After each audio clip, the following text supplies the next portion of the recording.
오늘 우리에게 주시는 하나님의 말씀은 신약성경 사도행전 28장 11절에서 15절까지 말씀입니다. 사도행전 28장 11절에서 15절, 저와 여러분들이 한 절씩 교독하시고 마지막 절 합독하겠습니다.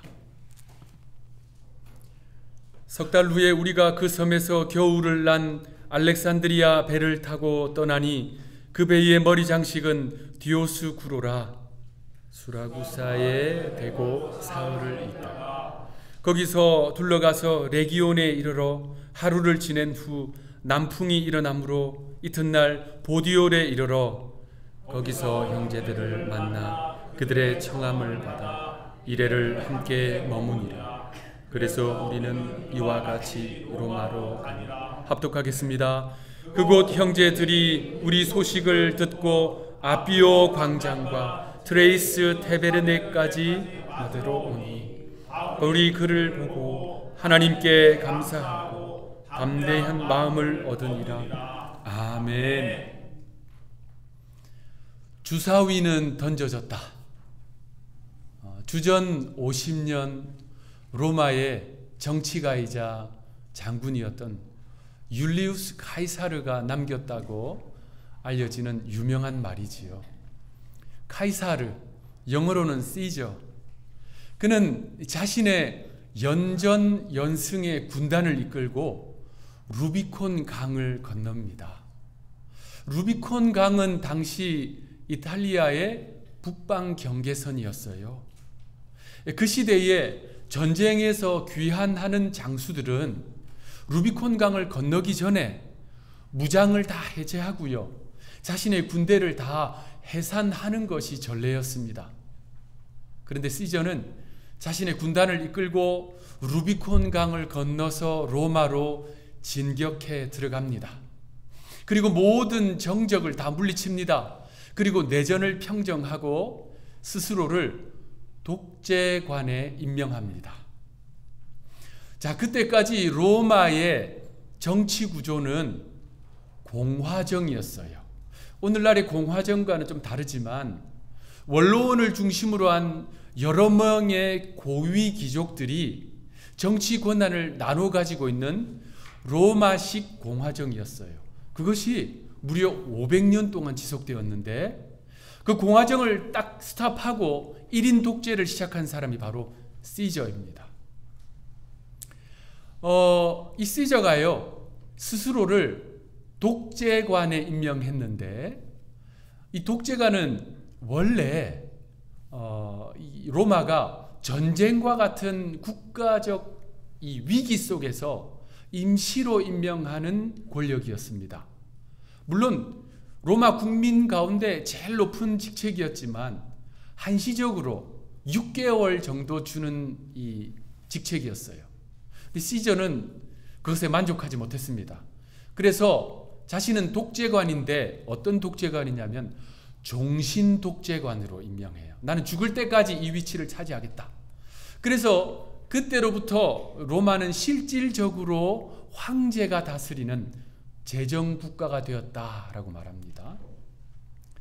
시저는요, 그것으로도 만족하지 못했어요. 그래서 자신을 신의 위치에 올려놓았습니다. 이때부터 그 뒤로 이어지는 모든 로마 황제들은 자신을 신격화했어요. 그것 때문에 수많은 그리스도인들이 박해를 당했잖아요. 시저는요, 그렇게 종신 독재관으로 스스로 임명을 했는데 그로부터 정확히 한 달 후에 그는 암살을 당합니다. 시저를 암살하는데 공모한 사람들이 60명이 넘었어요. 그런데 그 안에는 자신의 아들처럼 사랑한 누가 있었지요? 브루투스가 있었어요. 시저가 살아생전에 유언장을 미리 썼어요. 자기가 죽을 거라고 생각은 안 했겠지만 미리 썼어요. 그런데 그 유언장에 따르면 브루투스는요, 시저가 죽고 나면 유산을 물려받는 서열 2위였어요. 그러니까 시저와 브루투스는 그렇게 친밀한 관계였습니다. 그런데 그 브루투스에 의해서 죽임을 당했지요. 시저가 군단을 이끌고 로마로 입성한 것은 일반 역사에서 승리자의 입성이라고 평가하고 있지만 그는 한 달 만에 그 입성이 마무리되고 죽고 말았습니다. 프랑스란 나라가 혁명으로 인해서 매우 혼란기에 있을 때 한 인물이 혜성처럼 등장합니다. 나폴레옹이에요. 나폴레옹은 전쟁에서 많은功을 세웁니다. 그래서 일약 국민적 스타로 등극합니다. 그는요, 쿠데타로 황제의 자리를 차지합니다. 황제가 된 나폴레옹은 많은 공적을 쌓았습니다. 많은 일을 했어요. 그런데 점점 세월이 갈수록 전쟁에서 패배하기 시작했습니다. 그는 황제가 된 지 10년 만에 황제의 자리에서 쫓겨나요. 그리고 지중해에 있는 작은 섬 엘바 섬으로 유배가 되고 맙니다. 그런데 여러분, 이 나폴레옹이요, 유배가 된 그 엘바 섬에서 이듬해 1년 만에 그 섬을 탈출해요. 엘바 섬을 탈출해서 프랑스 파리로 와서 황제의 자리를 되찾습니다. 그 유명한 나폴레옹의 백일천하이지요. 그런데 재밌는 게 있어요. 그 당시 프랑스 파리에 유력 일간지가 있었어요. 신문이 있었어요. 모니테르라는 신문인데요. 그 신문이 나폴레옹이 엘바 섬에서 탈출해서 프랑스 파리로 들어와서 황제의 자리를 앉는 그 과정을 신문 일면에 딱 기사로 썼는데 그 신문 일면에 헤드라인의 변천사가 참 재밌어요. 프랑스어로 기록되어 있지만 제가 한국어로 번역해서 여러분들에게 그 일면 헤드라인이 어떻게 바뀌어 갔는가를 제가 인용해서 말씀드릴게요. 그가 엘바섬에서 탈출한 지 며칠 후에 모니테르 신문이 일면의 헤드라인을 이렇게 썼습니다. 일면의 헤드라인에 3월 9일 식인귀 소굴에서 탈출. 나폴레옹을 식인귀라고 했고요. 그가 있던 엘바섬을 소굴이라고 딱 기록했어요. 그런데 그 다음날 일면 헤드라인 3월 10일 코르시카산 오우거 주왕만에 상륙하다. 코르시카는 나폴레옹의 고향입니다. 그리고 오우거는 뭐냐면요, 유럽인들의 전설적인 귀신이에요. 사람 잡아먹는 귀신. 그러니까 나폴레옹도 그의 고향도 아주 비하하고 있는 거예요. 무시하고 있는 겁니다. 그 다음날 3월 11일 헤드라인 호랑이 카르프에 나타나다. 점점 이 헤드라인이 바뀌고 있지요. 그 다음날 3월 12일 괴물 그레노블에 야영하다. 자, 그 다음날 3월 13일 폭군 벌써 리옹에 진입하다. 처음에는 나폴레옹을 사람 잡아먹는 귀신이라고 표현했다가 그 다음에는 동물로 표현했다가 그 다음에는 이제 사람으로 이야기하고 있는 거예요. 그러다가 며칠 후 3월 19일 보나파르트 북으로 진격 중 파리 입성은 절대 불가. 보나파르트는 나폴레옹의 성이에요. 라스트 네임입니다. 그러니까 이제는 귀신도 동물도 폭군도 아니에요. 그의 이제 성을 일면 헤드라인에 썼습니다. 그 다음 날은 가관입니다. 3월 20일 나폴레옹 내일 파리 도착 예정. 그 다음 날 3월 21일 나폴레옹 황제 궁에 도착하시다. 자, 10일 만에 헤드라인이 이렇게 바뀌었어요. 그 다음 날이 가관입니다. 3월 22일 어제 황제 폐하께 없어 충성스러운 신하들을 대동하시고 파리 킬러리 궁에 환궁하시다. 나폴레옹이요, 그 섬에서 탈출해서 파리로 들어와서 이제 권력을 딱 잡으니까 이제 이 신문이요 열렬히 환영했습니다. 그런데 나폴레옹의 황제의 자리는 앞서 말씀드린 대로 백일천하로 끝나고 맙니다. 정확히 95일 만에 끝나고 말았어요. 그는 다시 유배가 되는데 이제는 도저히 탈출할 수 없는 남대서양 한복판에 있는 섬 세인트 헬레나 섬에 유배가 됩니다. 그는 그곳에서 죽고 말아요. 그의 승리자의 입성은 그렇게 막을 내렸습니다. 자, 우리가 살아가는 이 현대 사회에는 이런 문화가 있습니다. 국가를 대표하는 선수들이 올림픽이나 월드컵이나 이런 세계적인 경기에 나가서 좋은 성적을 거두고 돌아오면 어떻게 해요? 그러면 팬들이요, 공항 입국장으로 나가서 열렬히 환영합니다. 꽃다발도 준비하고 카메라를 든 기자들도 나와서 그의 승리를 축하합니다. 승리자 입성을 환영하지요. 지금으로부터 2000년 전에 그러한 환영을 받으신 승리자가 있습니다. 많은 사람들이 그분을 환영했어요. 박수갈채를 보냈습니다. 큰 소리로 외쳤어요. 어떤 사람들은 자신의 겉옷을 벗어서 길에 깔아드렸습니다. 레드카펫을 만들어 드렸다는 거예요. 어떤 사람들은 그들의 문화대로 종려나무 가지를 꺾어서 길에 깔아드리기도 하고 흔들면서 환영했습니다. 그들은 큰 소리로 외쳤어요. 그들의 역사에 그 옛날 광대했던 창대했던 나라를 다스렸던 영광스러운 왕의 이름을 불렀어요. 이렇게 소리쳤습니다. 호산나 다윗의 자손이여 찬송하리로다. 높은 곳에서는 호산나. 여러분, 우리 예수님께서 예루살렘으로 입성하셨을 때 주님은요, 제가 앞서 말씀드린 그 역사의 군왕들처럼 화려한 군마를 타고 입성하신 것이 아닙니다. 초라한 나귀를 타고 입성하셨어요. 더군다나 주님을 환영하는 그 환영 인파들은 자유민이 아니었습니다. 그들은 로마 제국의 다스림을 받는 식민지 백성이었어요. 더 나아가 그들은요, 채 며칠도 되지 않아서, 일주일도 되지 않아서 환영했던 그 예수님을 향해서 십자가에 못 박으라 라고 외치는 자리에 서게 됩니다. 우리 예수님은 그들의 원대로, 요구대로 십자가에서 죽임을 당하십니다. 자, 그렇다면 우리 예수님의 입성은 실패한 것일까요? 앞서 말씀드린 그 역사적인 이 군주들처럼 승리자의 입성이 아니라 실패한 것일까요? 그렇지 않습니다. 우리 예수님의 승리는 완전한 승리입니다. 우리 주님은 십자가에 달리심으로 죄의 권세를 이기셨어요. 우리 주님은 죽으시고 무덤에 갇히시고 사흘 만에 부활하셔서 사망 권세를 이기셨습니다. 주님은 세상을 이기셨고 죄악을 이기셨고 죽음을 이기셨으니 그 승리는 완전한 승리인 것이지요. 그리고 오고 오는 세대 속에서 예수님이 걸어가신 그 길을 따라 걸어가려고 하는 주의 제자들에게도 이 승리는 유효합니다. 오늘 본문에 사도 바울처럼 말입니다.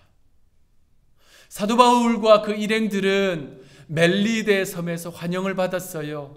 그들은 그곳에서 3개월을 지내면서 추운 겨울을 잘 넘겼습니다. 그리고 이제 오늘 본문 11절 이하에 보면 그들은 드디어 로마로 떠나게 됩니다. 11절에 보니까 그들은요, 멜리데 섬에 정박하고 있었던 알렉산드리아 호를 타고 로마로 갔습니다. 그리고 12절, 13절에는 지명이 쭉 나와요. 지역 이름이 수라구사, 레기온, 보디올. 점점 로마로 가까워지는 지명입니다. 앞서 나폴레옹이 엘바 섬에서 나와서 프랑스 파리로 점점 가까워지는 그 지명을 신문이 쭉 기록했듯이 사도 바울이 멜리데 섬에서 나와서 이탈리아 로마로 가까워지는 그 지명을 오늘 성경이 쭉 기록하고 있는 것입니다. 특히 이 본문의 13절에 보디올이라는 지역이 중요해요. 보디올은 이탈리아 반도 남부에 있는 해양 도시입니다. 드디어 사도 바울이 이탈리아에 발을 디뎠다라는 말이에요. 이제 건장한 사람이라면 걸어서 일주일이면 제국의 수도 로마에 도착할 수 있습니다. 자, 오늘 본문 14절에 보니까 사도 바울이 그곳에서 그리스도인들을 만났습니다. 오늘 14절 말씀 우리 합독하겠습니다. 시작. 거기서 형제들을 만나 그들의 청함을 받아 이레를 이와 같이 로마로 가니라. 아멘. 자, 여러분 잘 아시는 것처럼 우리가 지금까지 사도행전을 살펴봤는데 오늘 본문의 이 상황이 사도 바울이 지금 로마에 처음 방문하는 거예요. 그 이전까지 수차례 이 지중해 연안 가까운 지역을 다녔는데 주로는 소아시아 지역, 오늘날의 튀르키예 지역을 다녔고요. 유럽도 갔습니다. 그리스까지만 갔어요. 그런데 로마는 처음 방문하는데 어떻게 그곳에 그리스도인들이 있을까요? 어떻게 그들이 복음을 받아들였을까요? 자, 유대 역사가 예수님 시대에 활동했던 유대 역사가 요세푸스에 따르면 사도 바울이 이 보디올에 당도하기 이미 400년 전에 이 보디올에는요 유대인 공동체가 있었어요. 유대인들이 여러 제국을 경험하면서 이 여러 나라로 포로로 끌려갔잖아요. 자발적으로 이민을 떠나기도 했고 포로로 끌려갔습니다. 유대인들은 그들이 끌려간 그 장소에서 공동체를 형성했어요. 그러면서 그곳에 있던 경건한 유대인들은 최소 1년에 한 번 성전이 있는 예루살렘을 방문했어요. 그래서 절기를 지켰습니다. 보디올에 있던 경건한 유대인들도 절기에 예루살렘에 갔을 겁니다. 그들 가운데 일부는 예루살렘에서 말씀을 전파하시는 예수님을 만났겠지요. 예수님이 전하시는 말씀을 들었겠지요. 예수님이 십자가의 유월절 절기에 달리시는 것을 보았을 수도 있습니다. 그리고 오순절이 지난 이후에 그들 가운데 일부는요 예루살렘에 뛰쳐나와 난곳 방언으로 복음을 전하는 제자들을 만났을 것입니다. 일자무식의 갈릴리 어부들이 보디올의 언어, 이탈리아의 언어로 복음을 전하는 것을 보고 충격을 받았겠지요. 그리고 그들 가운데 또 일부는 그리스 지역으로 와서 복음을 전하는 사도 바울을 만났을 수도 있습니다. 또는 제가 말씀드린 이 모든 과정을 다 경험했을 수도 있어요. 그리고 자신의 거처 보디올로 돌아왔는데 그때까지도 믿음을 지키고 있었던 것입니다. 여러분, 우리는 살아가면서 어떤 계기로 복음을 듣게 될지 알 수는 없습니다. 10이면 10명 다 다른 계기일 거예요. 어떤 분들은 모태신앙으로 자연스럽게, 어떤 분들은 인생의 힘들고 어려운 순간에 친구를 통해서 전도지를 받아서, 그리고 자발적으로 오시기도 합니다. 그런데 중요한 것은 내가 그 믿음을 지금까지 잘 지키고 있는가입니다. 여러분들이 복음을 만나게 되는 그 모든 계기가 하나님의 구원의 섭리거든요. 하나님이 디자인하신 거예요. 보디올의 성도들이 바로 그런 사람들이에요. 그런데 그들이요 사도 바울이 왔다는 것을 듣고 바울을 초대합니다. 환대해요. 오늘 본문에 보니까 일주일 동안 함께 거합니다. 자, 이들의 이 교제는, 일주일의 교제는 바울에게 있어서는요, 바울이 얼마나 지치고 힘들겠습니까? 큰 힘과 위로가 되었을 거예요. 보디올의 성도들에게 있어서는 바울로부터 일주일 동안 하나님의 말씀을 듣는 기회가 된 것입니다. 사도 바울이요 보디올의 성도들을 통해서 힘을 얻었어요. 그리고 로마로 믿음의 발걸음을 내딛습니다. 그것을 오늘 본문이요 14절은 그래서 우리는 이와 같이 로마로 가니라 라고 표현하고 있습니다. 자, 사도 바울이 로마로 가까이 오고 있다는 소식이 그 주변 지역에 쫙 퍼졌어요. 심지어 로마까지 퍼졌습니다. 그랬더니 오늘 본문 15절 우리 함께 읽겠습니다. 15절 시작. 그곳 형제들이 우리 소식을 듣고 아비오 타베르네까지 맞으러 오니 바울이 그들을 보고 하나님께 감사하고 담대한 마음을 얻으니라. 자, 15절에 그곳 형제들이라는 말은 로마에 있는 그리스도인들을 말합니다. 보디올에도 어떤 계기로 복음을 받아들인 그리스도인들이 있었고요. 로마에도 있었다는 거예요. 로마에 있는 그리스도인들은 그곳에서 믿음을 잘 지키고 있었는데 사도 바울이 온다더라, 보디올에 있다더라 라는 소식을 듣고 지금 바울을 마중하러 나온 거예요. 어디까지 왔냐면요, 오늘 본문에 아비오 광장 또 트레이스 타베르네까지 왔어요. 지금도 존재하는 이 로마의 지명입니다. 이들 지역은 보디올에서부터 수도 로마까지 오는 그 길 위에 있는 지역들이에요. 특히 이 트레이스 타베르네라는 말의 뜻은 새 여관이라는 뜻이에요. 그곳에 유명한 세계 여관이 있었던 거예요. 그곳까지 마중을 나온 그리스도인들은 여관을 잡아서 바울이 쉴 수 있도록 해주었다는 말입니다. 오늘날로 말하면 호텔을 잡아서 좀 그 먼 길을 걸어가고 있는데 바울로 하여금 쉴 수 있게 해준 것입니다. 하나님은 그렇게 곳곳에 당신의 백성들을 준비하십니다.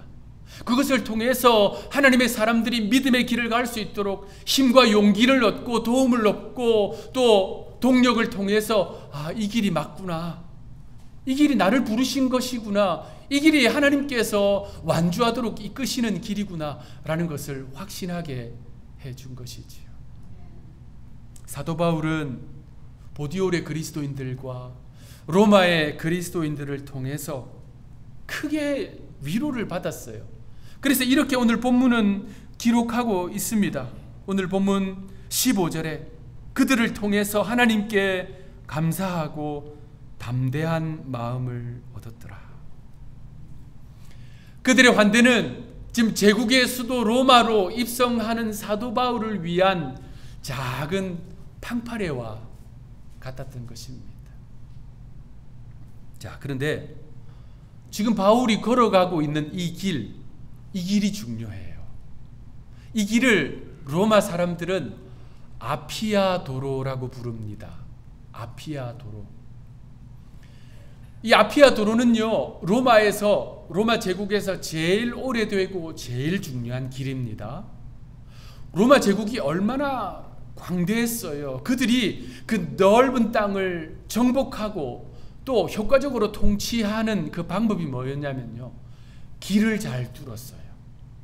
그래서 그런 말이 있잖아요. 모든 길은 로마로 통한다. 길을 워낙 잘 뚫었거든요. 그런데 그 많은 길들 중에 이 아피아 대로가 로마인들에게는 제일 중요한 도로였어요. 왜냐하면 주로 전쟁에서 승리하고 귀환하는 장수들이 이 길로 로마로 입성했거든요. 그러면 그들의 문화가 있습니다. 백성들이요, 꽃을 들고 그 길로 마중을 나와요. 그래서 환영을 해줍니다. 그의 승리의 입성을 환영해 주는 거예요. 그것이 바로 이 아피아 도로예요. 지금 죄수 바울이 그 길을 걸어가고 있는 거예요. 그런데 바울이 지금 이 길을 걸어가는 것은 영적으로 매우 중요한 의미가 있습니다. 마치 법궤가 옮겨지듯이 복음의 중심이 예루살렘에서 유럽으로 옮겨지고 있는 거예요. 그래서 그 복음이 유럽 전역으로 퍼지고 이곳까지 퍼져서 우리가 그리스도인이 된 것입니다. 더군다나 바울이 걸어가는 이 길은 마치 바울이 그렇게도 사랑하고 사모하는 우리 예수님이 완전한 승리를 주시기 위해서 걸어가신 비아 돌로로사와 같은 길이에요. 여러분, 그래서 바울의 이 입성은 두말할 나위도 없이 승리자의 입성입니다. 그 당시 로마 사람들의 눈에 바울은 어떤 존재였을까요? 초라한 남루한 죄수복을 입은 결박된 죄수 바울입니다. 그런데 우리 하나님의 눈에는 어땠을까요? 우리 하나님의 눈에는 그 어떠한 황제도 쓴 적이 없는 존귀한 영광의 면류관을 쓸 믿음의 승리자인 것이에요.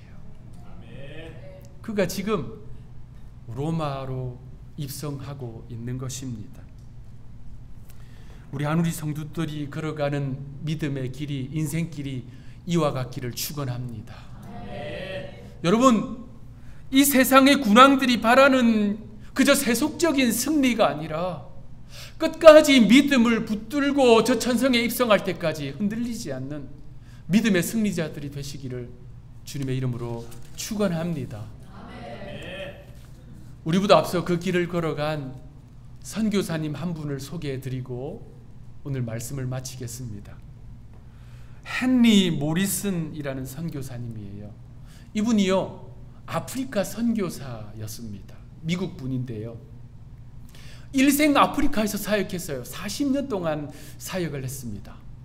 그분이 그 사역을 다 마치고 노년에 고향으로 뉴욕으로 귀환하기 위해서 배를 타고 오고 있었어요. 그런데 그 배에 공교롭게도 당시 대통령이었던 티어도어 루즈벨트 주니어 대통령이 타고 있었어요. 대통령과 대통령의 수행원들 일행이 가득 타고 있었습니다. 그들은 아프리카에서 코끼리 사냥을 하고 그 사냥 휴가를 마치고 귀환하는 길이었어요. 드디어 그 배가 항구에 도착했습니다.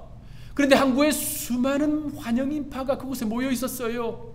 군악대가 팡파레를 울렸습니다. 레드카펫이 깔려 있었어요. 환영 인파는 성조기를 흔들면서 꽃다발을 준비해서 대통령을 환영하고 그 일행을 환영했습니다. 그러한 시끌벅적한 환영식이 끝나고 사람들이 다 빠져나갔어요. 그 항구는 매우 적막했습니다. 선교사님이 배에서 내려서 항구의 당도에 보니 아무도 자기를 마중 나온 사람이 없는 거예요. 얼마나 쓸쓸하고 적막해요. 그래서 그는 노을 지는 하늘을 바라보면서 그렇게 한탄을 했대요. 사냥하고 돌아오는 대통령은 저렇게 환영을 받는데 일생을 선교지에서 보내고 선교지에서 가족까지 잃고 돌아온 나를 위해서는 아무도 마중을 나오지 않았구나. 그는 하나님을 향해서 이렇게 단식의 기도를 올려드렸답니다. 하나님, 이것이 저의 일생을 주님 앞에 드린, 저의 건강과 젊음을 드린 결과란 말입니까? 실패감과 낙심에 빠져서 항구를 걸어가고 있는데 성령께서 너무나도 부드럽지만 분명한 음성을 그의 영혼에 말씀하셨다고 합니다. 이렇게 말씀하셨대요. 사랑하는 아들아, 너는 아직 본향에 오지 않았다. 너가 정말 이 본향에 올 때 군악대의 나팔 소리가 문제이겠느냐? 천군 천사의 나팔 소리를 들을 것이다. 레드카펫이 문제이겠느냐? 너를 위해 황금길을 준비해 놓으마. 그리고 천군 천사와 내가 너를 마중 나갈 것이다. 사랑하는 한두리 성도 여러분, 최후 승리 얻을 때까지, 빛난 면류관 쓸 때까지 여러분의 이 믿음 변치 않기를 축원합니다. 우리 주님께서 예비하신 저 천성에 입성할 때까지 이번 한 주간도 믿음 붙들고 승리하신 예수님 바라보고 믿음으로 승리하는 저와 여러분들 되시기를 구주 예수님의 이름으로 축원합니다. 기도하겠습니다. 주님, 저희가 바라는 것은 세속적인 승리가 아니라 최후 승리 얻을 때까지, 빛난 면류관 받을 때까지 좌로도 우로도 치우치지 아니하고 이 믿음의 길 완주하는 것입니다. 이 예배 자리에 나온 사랑하는 당신의 아들과 딸들이 본향에 이를 때까지 그 믿음 흐트러지지 아니하고 세상 속에서 예수 그리스도의 제자로 살아갈 수 있도록 붙잡아 주옵소서. 감사하옵고 구주 예수님의 이름으로 기도하옵나이다.